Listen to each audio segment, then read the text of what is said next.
also because Well, because I'm a rabbi, because exactly. How long did you live in Israel? for a year. A year. A year. Mm-hmm. Did you go to Newfound? I did not go to an Opan. I did sort of go to an Opan on and off when I was in Israel, but I had to know Hebrew in order to go to rabbinical school because many of the classes are in Hebrew, and that would be, they sort of frown on you not being able to understand what's. You can't read it. Yeah. Huh? And you can't read the text. In Did you school? Did you go to school there? Oh, in the. In rabbinical school? No, but Shiva? in even in New York too. In New York, you speak Yeah. Hebrew as well?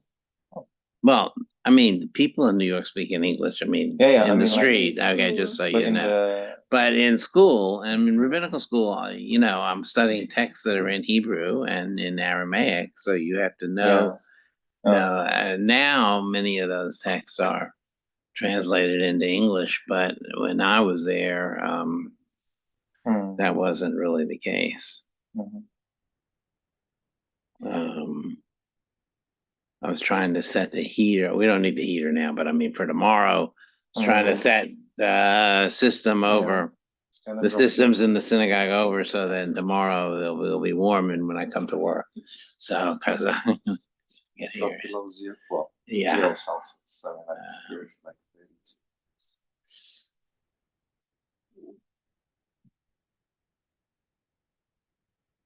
Interesting. Every time I tell my friends and family about, the temperature's here, I have to convert it. Yeah. Oh, yeah. Sure. Celsius. Well, Because what's 30? you're not the only what's one. 40? That's the way everybody has to do it. Yeah. I just moved like less than 3 months ago. Oh, You're really new. I'm really new. where from? Indonesia. A big change. Well, your English is very good. Yeah. I think it takes time to get. Is that because your parents are American? Or No. No? And this is my first time in an English-speaking country. But I'm studying multilingual communication. So how come you think I didn't know Hebrew? I mean, I learned Hebrew just like you had to learn English. Yeah. You know. I also learned Hebrew. I mean, Okay. because I had a friend from Israel. Okay. But my Hebrew is Mhm. I can't even really. I could speak like a basic conversation. There's a lot of Israelis, Yeah. but in Indonesia, there's a lot of Israelis. Yeah. I didn't know Some. that. Well, I mean, my friend, I met him in Germany. Yeah, Oh well. because Of course. But he's from. There's a lot of Israelis in Germany. Yeah, yes. Yeah. But a lot of it Especially there's Berlin, in there's so many, Indonesia. There's several big Israeli factories, Israeli-owned factories. Although I would imagine the people. Yeah. I mean, I just found out that apparently I'm Jewish because sure. my great grandmother. So. Okay, And yeah, then you told me that last time. Yeah. Well, there's a book called Love Song. Is that the name of the book? I'll think of it. Written by a man who was an African American man, and I can't think of his name in a little while. But he grew up in the United States thinking he was Christian, but his grandmother always had these unusual customs that she observed at home, like lighting candles for her deceased husband and a few other things. And he was very active in the Black Panther movement in the 60s. And I think he ended up as a professor at Harvard, but what he found out and he began to examine his family was that all these customs that they were doing was because his grandmother and grandfather were Jewish. And they never told him. Yeah. And so he ended up, going to classes and whatnot. But then I've had so many stories like this. Another time family called me from from outside of Lake City, which is north of Gainesville. They're a farming community. Their mother was about to pass, and she told her children, "I want you to call a rabbi." And they said, "What do you mean you want us to call a rabbi?" And she said, "Well, I never told you, but I was born Jewish in Egypt." In Egypt. So she was born Jewish in Egypt, and during World War II had married an Irishman and moved to South Carolina, to his farm in South Carolina, where he was very abusive, and she ran away with her two children and became a hotel maid in Miami Beach, but she was worried about her husband finding her, so she changed her name. She didn't go to a synagogue, and because she didn't want him to find her, and she was trying to escape. So her sons, who were in their 60s, at this point, were shocked to find out that their mother was born Jewish. But when I got to the farm, I noticed that we were going to bury her on her family farm, and there were a few graves there already. And there was one large tombstone that was next to where her grave was going to be. And on top of the grave were little pebbles.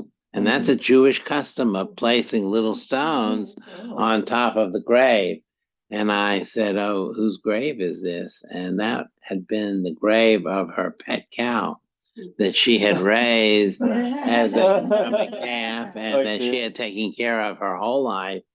And that cow, she buried that cow, wanted that cow buried next to her. And she had been putting rocks on the stone, as it was a Jewish custom. It was in the town. It was a town between Tallahassee, halfway between Tallahassee and Lake City. So yeah, there's a million stories like this. And so anyway, there are a lot of people who have found out. There's an entire.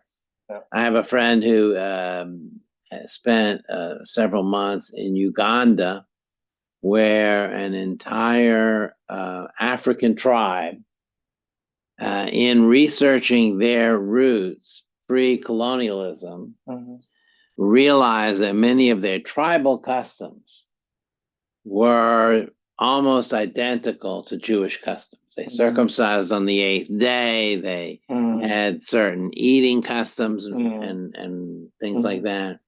And the entire tribe decided that they were in fact Jewish. And today, and we had extra books left over we switched prayer books.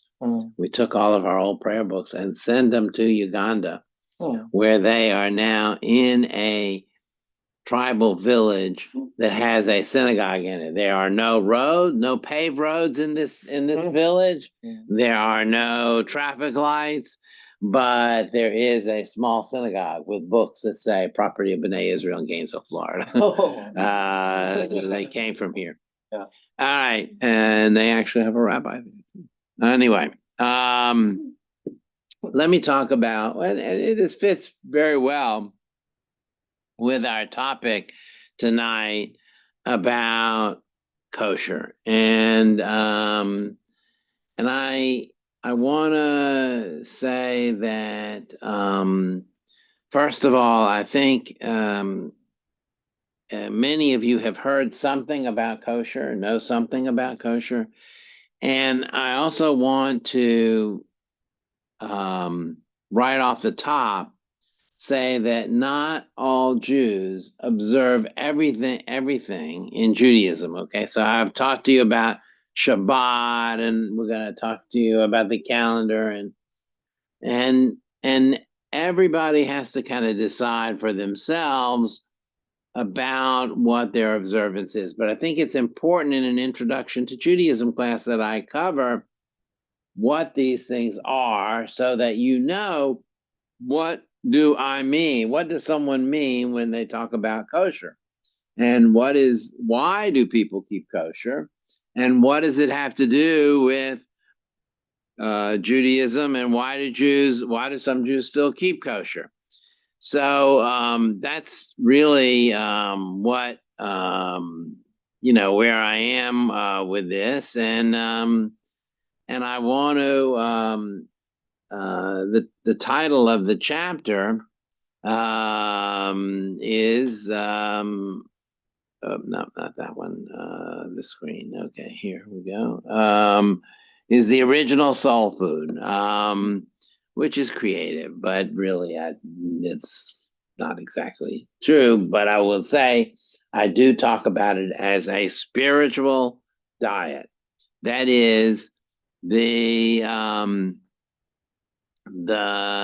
idea of keeping kosher derives from instructions that are given in the 5 books of Moses about what animals are proper, what are not proper, and to eat and to consume, as well as rabbinic laws developed after the 1st century that helped to further define what was a Jewish diet, what was the Jewish way of eating. And so the rabbis, along with you basing themselves on the instructions in the Torah, came up with this with the system of what animals are permitted, what we can eat, what we can't eat, and rules about milk and dairy that we're all going to talk about. But this idea of having a particular mindset in eating is very powerful, because it underscores the fact that everything we do in life is a kind of a choice. Where we're going to be, what we're going to do, who we're going to be with, what we're going to do for a job, what we're not going to do for a job. We make choices in life. And this idea of choosing how we're going to eat is not really that foreign. In fact, I would say that the truth is that everybody makes choices in what they're going to eat and how they're going to eat. And Angela was just telling me, she has a diet she considers a clean diet, and some people are vegetarians, and some people are pescatarians, and some people, we make choices about what we're going to eat. So it's not so odd that 2,000 years ago, rabbis said, you know what, we're going to make some definitions about how we're going to eat and what we're going to eat, based not on the environment, but based on what we understand a holy diet, a holy HOLY, not HOLY, a holy diet it would be. And so a few in the paragraph in front of you, or on the board, are some quotes from different rabbis who talked about some of the highlights of kosher. For example, one of the highlights of kashrut is the noun form of kosher. One of the highlights of kashrut is how animals are treated. And if you think back to 2,000 years ago, that was an extremely revolutionary and unheard of idea, that we should seek a way, that Jews would seek a way, that if they were going to eat animals, that they would seek a way to minimize an animal's pain and suffering. That if that was going to be our choice, And so the way an animal must be prepared for human consumption is very deliberate, very spelled out, and very, takes extra steps because it is a life. So number one is there is this idea in kashrut, in kosher meat, that there is a kind of reverence for the fact that animals are part of this universe and this life that has been given to us, and animals are living creatures.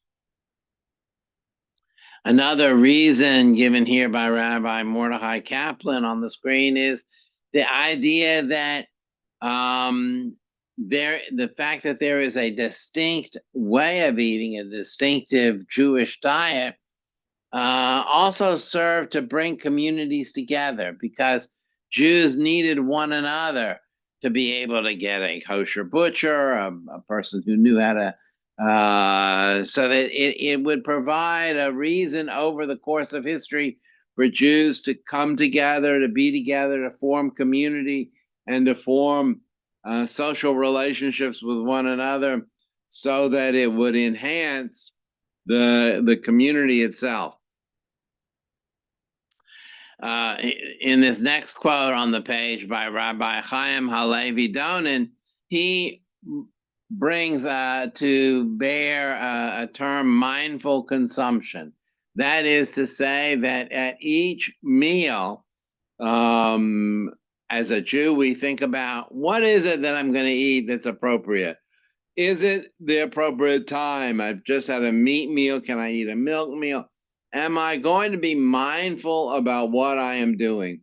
And there are many, many instances in our Jewish life of bringing a sense of mindfulness to our activities, bringing this idea that it's not just about feeding our face, but about thinking about what it is I am doing and what impact I'm having in the world.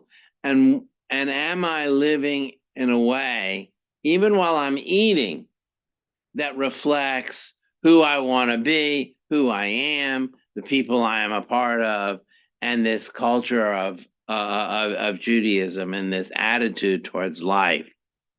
Maimonides also understood that there were some of the facets of kashrut that had some health benefits. Of course, he lived in the year 1135, so this is not exactly, the peak of nutritional science. But even he who was a physician, as well as a Jewish scholar and a rabbi, even he recognized that at that time, some animals, such as pork, carried some diseases that were harmful to for human consumption. And Jews, of course, did not eat pork, and he understood that this was a kind of religious expression of healthy eating, being able to make a healthy decision. So what are some of the verses in the Torah? This is a quote from Deuteronomy 14. Do not eat any abomination. These are the land animals you may eat: the ox, the sheep, the goat, the deer, the gazelle, the roe deer, the wild goat, the ibex. I'm sure many of you have eaten many of these animals. You may eat any animal that has a split hoof and chews the cud. However, of those that chew the cud or that have a split hoof, you may not eat: the camel, the rabbit, the hyrax. Although they chew the cud, they do not have a split hoof, and they are impure for you. The pig is also impure. It does have a split hoof, but it does not chew its cud. You may eat any pure bird, but you may not eat The eagle, the vulture, the black vulture, the kite, any kind of falcon. Those are birds of prey. Those are scavenger birds. Do not eat any. I'm skipping down to the next to last paragraph. Do not eat anything that you already find dead. So cross off roadkill from your list of things that you wanted to get at the grocery store. And do not cook a kid in its mother's milk. This was seen as in ancient times, it was a delicacy of taking a baby goat and cooking it in its mother's milk.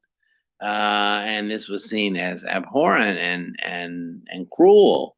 Of course, from this particular law, since we didn't know about any particular piece of meat, which mother it would come from, and how you would know a gallon of milk from another gallon of milk, from this would come the prohibition that one does not eat milk and meat in the same meal, that they are separate categories. You can have a meal with milk, but no meat in it. And you can have a meal with meat, but no milk in it. That means cheeseburgers are out. Okay. So Impossible burgers. Impossible burgers are not meat. Okay, so they're not meat. We'll get to that. So here's a picture of a cow, and you don't have to have meat to fill in, where the chew cut and hooves, split hoof, but and there is a prohibition on fish. Some fish we can eat, and if it has fins and scales, but if it does not, we cannot eat it. Also, if it is a bottom feeder like a shrimp, it's not kosher. They eat from the bottom of the ocean. Chicken is kosher. Okay, but chicken, Angela was wondering about, is chicken meat or dairy? First of all, fish are not considered meat, even though a fish looks like meat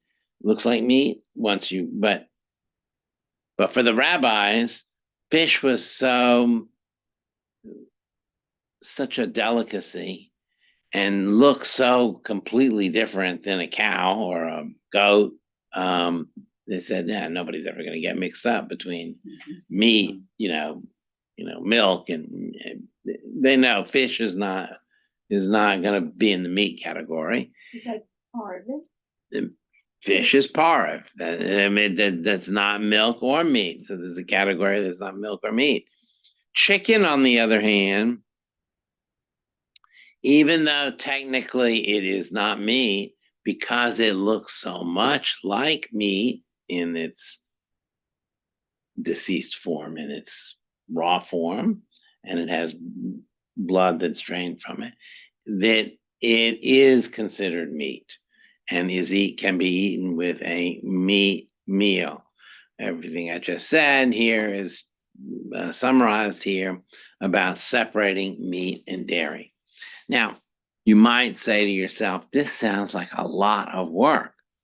This is really difficult. And it's not really difficult, because the truth of the matter is, every day people make decisions about what they're going to eat and what they're not going to eat.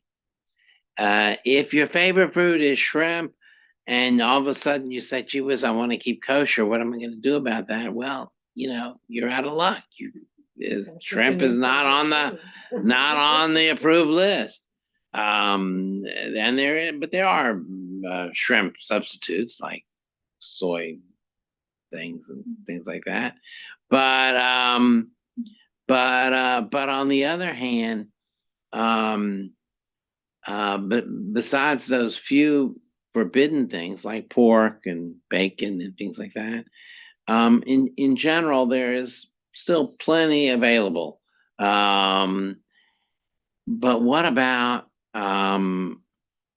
does that mean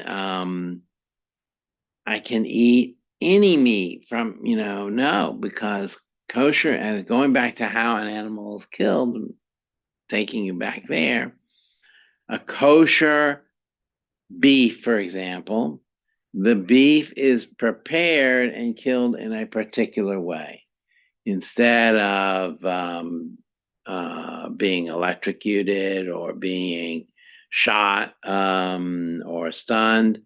A kosher cow is killed with a single slice with a sharp knife through the neck, and the blood is drained immediately. For the rabbis, they believed that this was the most painless way, based on their observation, the most painless way to slaughter an animal. Today, one might say, well, we know about animal science and what we know about how we prepare meat commercially, that there might be more painless ways. But this nevertheless persists. And where it is important, or I don't know, important, but where one can feel good about it is that we know that over the past 100 years, especially as the meat processing industry has been, brutal in, how in their production methods and in their treatment of animals, we have made a point for those who observe kashrut of saying, no, we want our animals treated well. We want, religious authorities having oversight in factories and, religious attitude towards what the food we are preparing. And so, so the fact is there has been some, like Hebrew National has the slogan, we report to a higher authority or something like that. So some idea of there's something more important. I'm sure that or you may know that there are people even in the kosher industry who are unscrupulous and who may do wrong things. That doesn't necessarily mean that kosher isn't a good idea still. The idea that we're paying attention to the food we're eating, how it's prepared, what conditions it's being prepared in, is a way of our thinking about what the world we're living in, what's our impact, and what it is we're doing, and are we behaving as a creature created by God and who is meant to be living a holy life. Now, talking about milk and meat, there are three categories of meat, or of food, really. There is meat, which is called fleshik. There is milk, which is called milchik, and there is parv. Fleshik are foods that are made from meat, and they are kept separate from dairy foods. Dairy foods have dairy ingredients in them, like milk. Parv is foods that are neither milk nor meat. That would be something like a tomato. Tomato, even if it's a beef eater tomato, is not meat. It is parv. It is neither meat nor milk. Eggs, even though I know you're going to tell me, I probably know where an egg comes from. Eggs are parv because the rabbis said they felt they were something very different from a chicken. Fertilized egg, though, is prohibited. That's a chicken.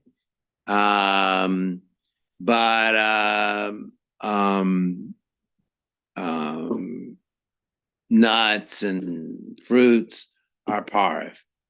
You can eat parve foods either with milk or with meat, but you can't eat fleishik, meat with milk.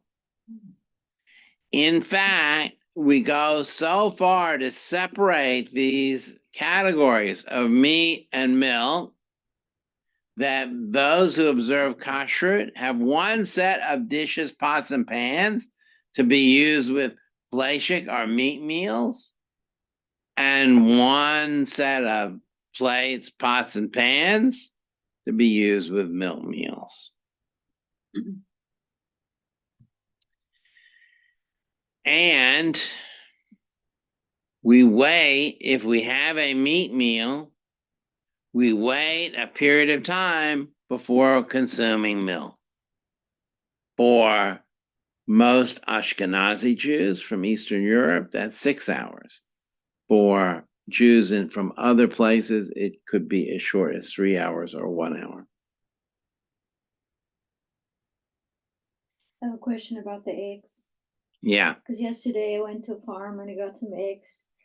And I had this discussion with somebody who eats kosher about, I said, so how do you know whether an egg is kosher, right? And then we discussed that if you open it, you see the blood. Right? But the blood is not necessarily a fertilized egg. That's correct. Something else, right? And then first, this friend of mine said, well, if you take the blood out, I think the egg can be eaten. And then we looked it up. Not true. Not true, right? And then but then he said, well, but you can eat any boiled egg. So I was like, how do you know an egg is fertilized or not? You can't open it if you boil it, right? And then he said, well, the egg can be eaten no matter what if it's boiled. And then I said, I'm gonna ask you to make it. And the answer is,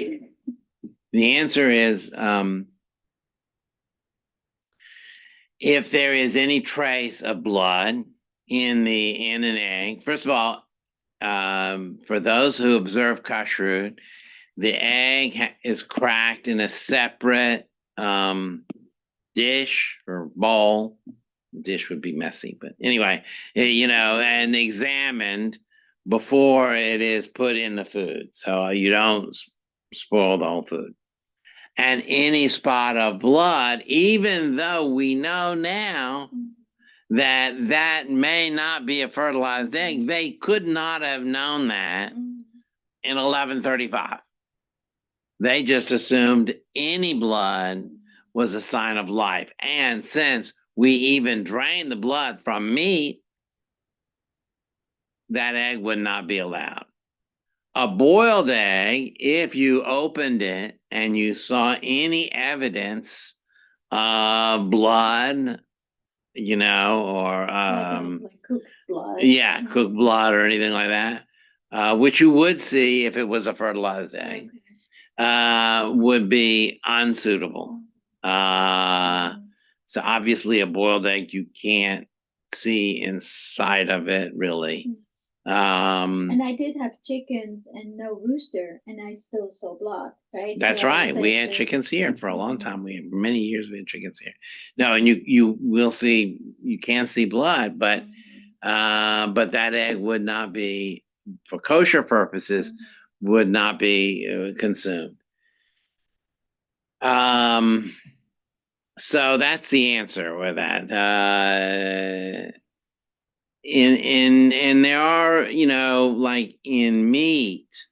So I talked about the animal has to be killed in a certain way, but also the cuts of meat that surround the sciatic nerve are not permitted. The sciatic nerve is in your back, not your back. Yeah, well, it's in your back too, but in the animal's back. Okay, so when you see the advertisements for Hebrew National and they say, like, we only use the front part of the animal, why don't they use the back part of the animal? Because it's too difficult to separate the meat from the sciatic nerve. I mean, you can eat some of that meat that's around the sciatic nerve, but it has to be separated from that nerve, which is a very painstaking process. And so meat suppliers use that meat for non-kosher meat, which is near the back of the animal, and the other meat near the front of the animal. It's not just because it's the back. The reason for not eating that goes back to the story of Jacob wrestling. If you remember, Jacob wrestles an angel at night. The story of Jacob wrestling an angel, at the end of that wrestling match, Jacob injures his back. It's his sciatic nerve that is injured, which is a common injury for people who are wrestling on the ground, but even people who are not wrestling on the ground.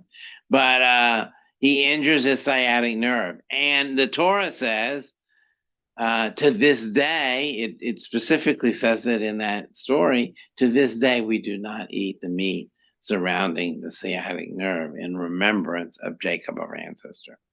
So somewhere in pre-Judaism, this was considered not appropriate or difficult for eating. Exactly how food customs come about and food traditions come about, well, that's a whole topic for a whole or many PhD theses, about where they come from and how they develop. But I'm giving you sort of like the summary version now, and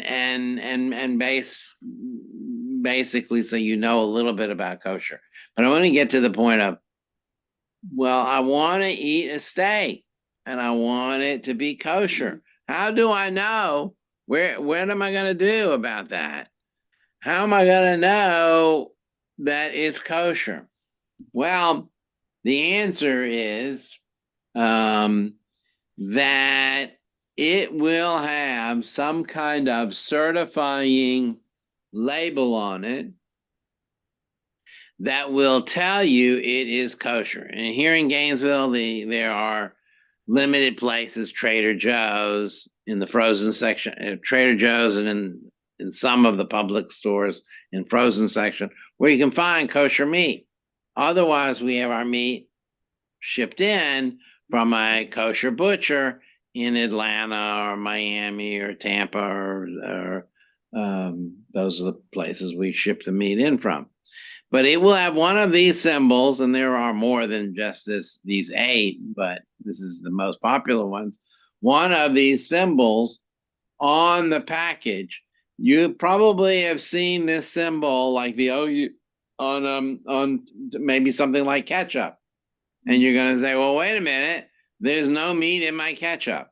That's true. There is no meat in your ketchup. But what that symbol is telling you is there is no meat in your ketchup, that it is kosher, and that all the other ingredients that are in that ketchup are also kosher. There are products that have, especially in our world where we eat so much processed food, that do have meat derivatives in them, or that have meat that you may not consider has some meat in them. Is gelatin?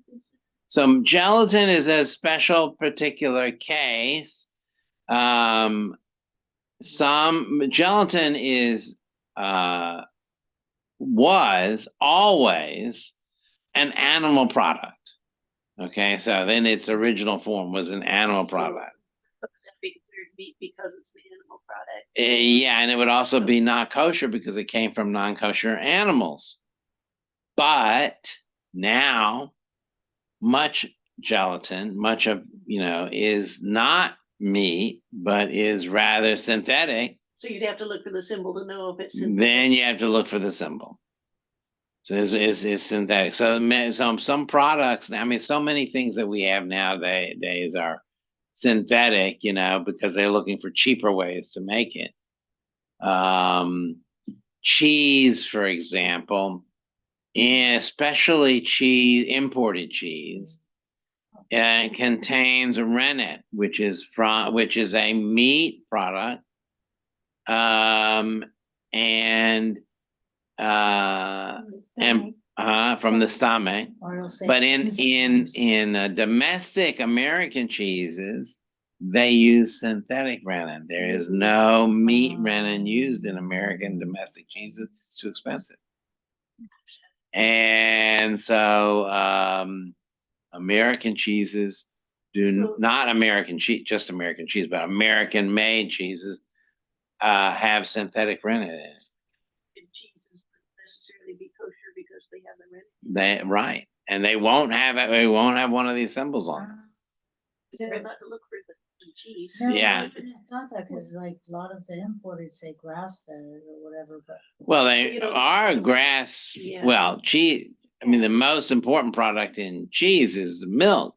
But so the milk is going to be kosher. All milk is kosher, but even if it comes from a Camel milk is not kosher, isn't I've never even thought about it. Is there such a thing? I mean, there is such a thing. I mean, there's such a thing as a lot of animals' milk, but I mean, is there a camel milk? I don't know. Well, there is camel milk. I'll go to Publix and ask for camel milk. There's no camel yogurt, so yeah, I don't know. There's weird things. I mean, like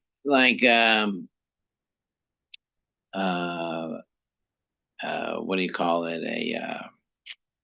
A fish. There's a fish.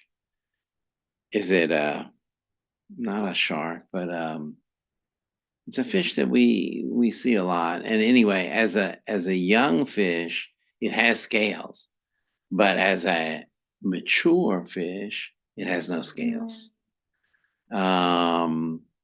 So there's a question: is it kosher? Is it not kosher? And some things, like turkeys, came from America. There were no turkeys in Europe. Right. So when Jews first encountered turkeys, some rabbis said, you can't eat it. It's not on the list. It's not a chicken, and it's not on our list, so it must not be kosher. And some rabbis said, are you crazy? It looks just like a chicken, except it's big, so it must be like chicken, and it is kosher. Most Jews do eat turkeys, but there are some Jews who don't. Yeah, I think it looks like a chicken. It lays eggs. Yeah, I mean, I think it does, but it's not specifically on the list because it wasn't. But It's certainly not a bird of prey. Because the single answer that applies for all. Well, I mean, I would say 95% of Jews eat turkeys, but I have met one Jew in my life who didn't eat a turkey because his grandfather wouldn't eat turkey, so he didn't eat turkey. And he's very sad on Thanksgiving. But anyway, he's okay. He lives in Atlanta. I find it interesting to say vegan. Mhm. So there can be like a food that's plant-based. Used to think, oh, I'll just look whether something is part of it. Not true, right? Because there can be egg in it. Mhm. And then I was looking, if it's kosher, sometimes it's plant-based, but it's kosher dairy, Right. right? But there's no milk in it. That's right. And that is because it's made in a factory on equipment that had dairy, that had also made dairy. And Still so kosher, but it's kosher kosher, dairy. but it's not have dairy in it, but because the equipment had dairy on it,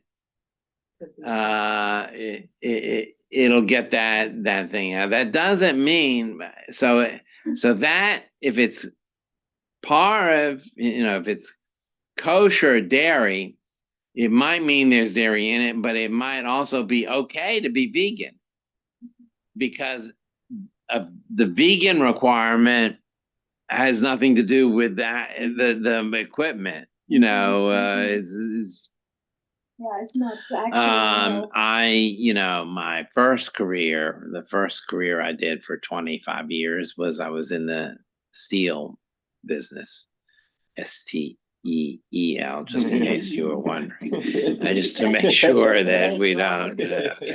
I was in the steel business, and I had a customer of mine who supplied metal drums, 55 gallon, to Chiquita Banana Company, and they shipped the drums from Florida to South America, where the bananas were pureed. This was their Chiquita Banana was pureeing the bananas in South America for Gerber baby food, and putting the puree bananas in this steel drum.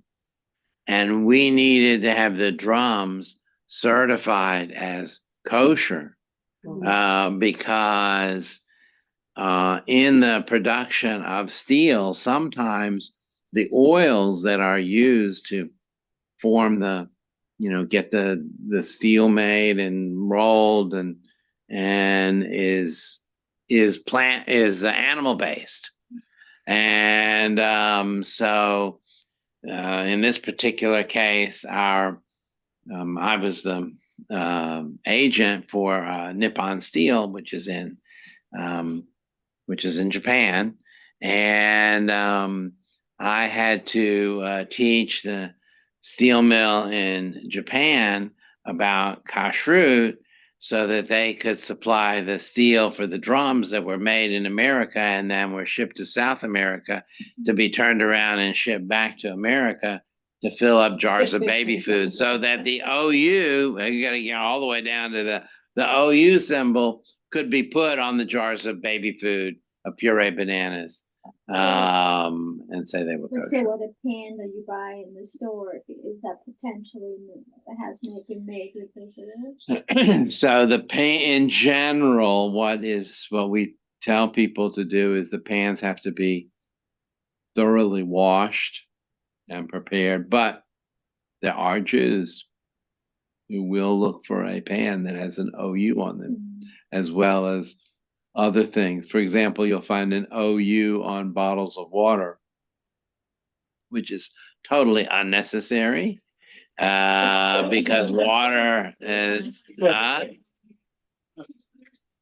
no, because there are some Jews who want to make sure everything is okay. But no, the plastic does not which is bad for you, but doesn't go into the water at all.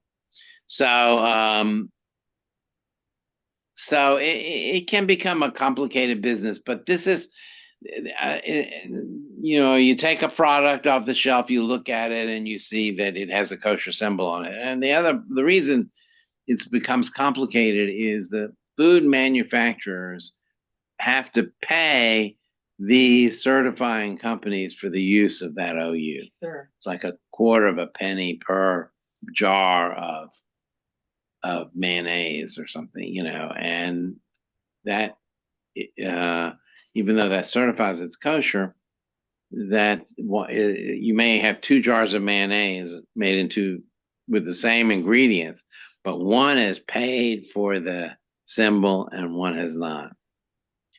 That causes a whole bunch of other problems and issues as well. But it's really nice that in the US you have all these signs, whereas in like Switzerland you have none. So there's these endless lists of what is allowed and what is not allowed. But Switzerland is even in, I haven't been to Switzerland, but because Switzerland sells a lot in Israel now, there's some kosher symbols all over the world in these food plants, even like in South America. By the way, that factory in South America that pureed the bananas had to hire a rabbi to stand in the plant to make sure that the only thing that went into those things were bananas. So I would like to ask a question. Yeah. So like when you go into most stores that are like Publix, for example. Yes, I know that store. Okay. Yeah. So when you go to their cheese section, unless you go to like a certain, like I've found kosher cheese in certain areas. Mhm. Like if you want sliced cheese, that Yeah. is the Publix brand. There Right. is no symbol at all. So I know that Publix gets they make their food here or they get it. It's American made. Mhm. But the question would be, is that trustable? Yeah. Not having It depends on the person who's consuming it. For me and for our use at this particular synagogue, if it is a domestic cheese, we will use it. Okay. Domestic from the United States, and it will be okay. But in some places, they do insist only on cheeses with kosher symbols on them. Sure. Sure. So that's the answer. And I'm guessing this is a follow-up, but now we're going to go to the meat side. Yeah. So regarding, I get about the cows and stuff, but I'm imagining with the turkeys and chickens, we're probably just as concerned about the slaughtering techniques for them as well. Yes. Yes. Yes. So there's kosher chickens and kosher turkeys, and they just like they're killed in a particular way, but in addition to being killed in a particular way, they're also, both for the meat and for the birds, they are salted, and much of the blood is drained, since that's another requirement for kosher. Not all the blood, because it's all the blood won't get drained, but much of it is. Okay. So that's what other questions?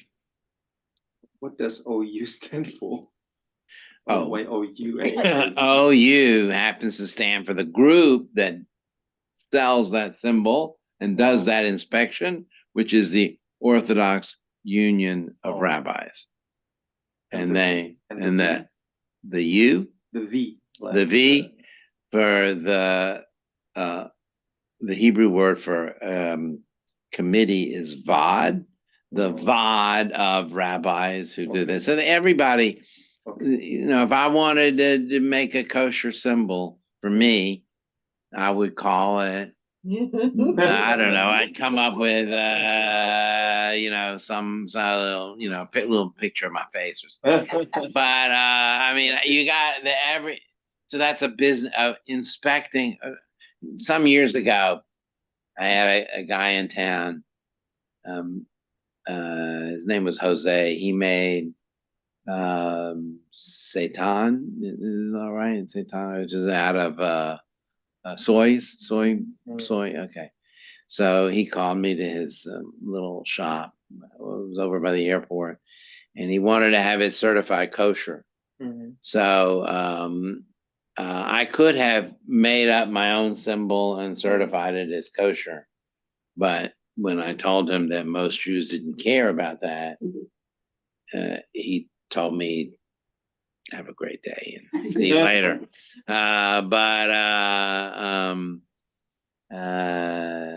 But all the time.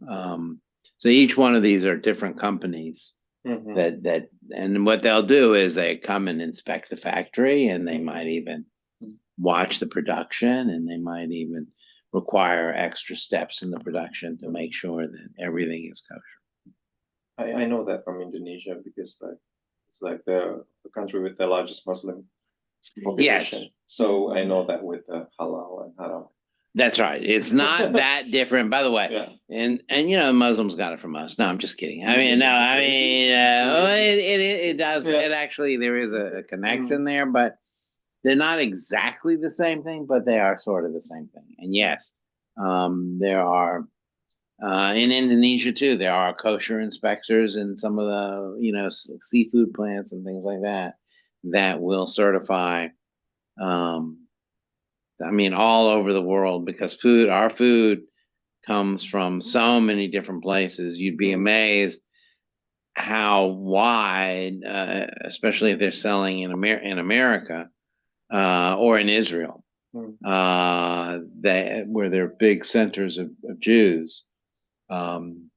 They will have a kosher inspector, and wherever it is, certifying that.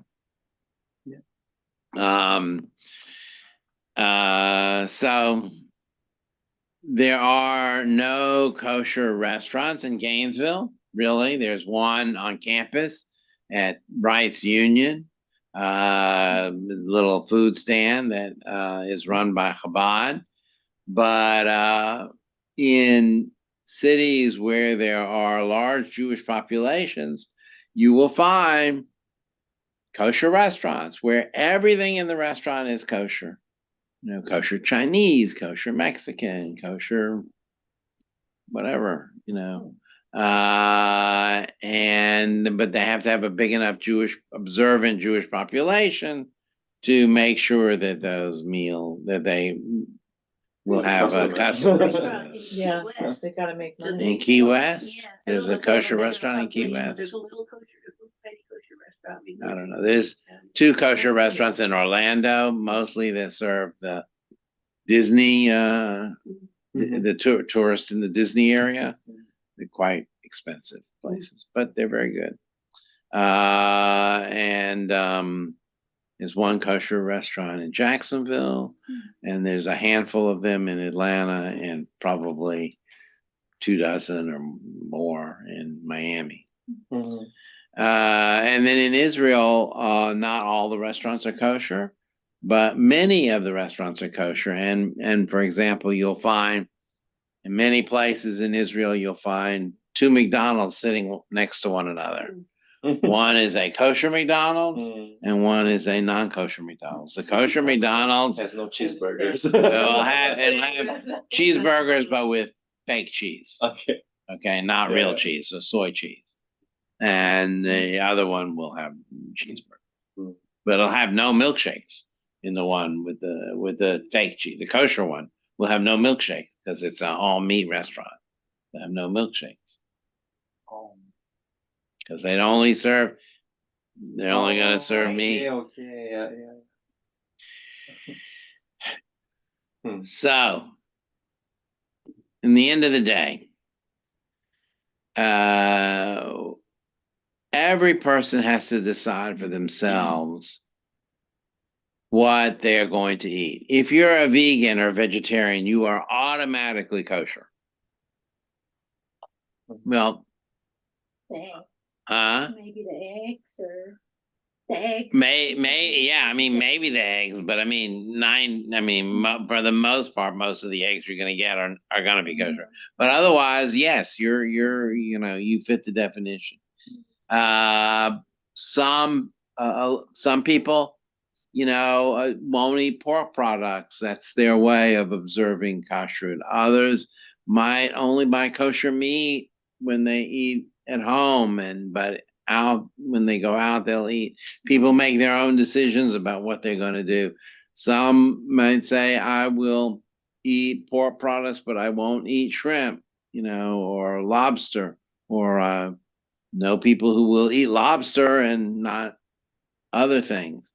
So, those are decisions people make for themselves, personal decisions.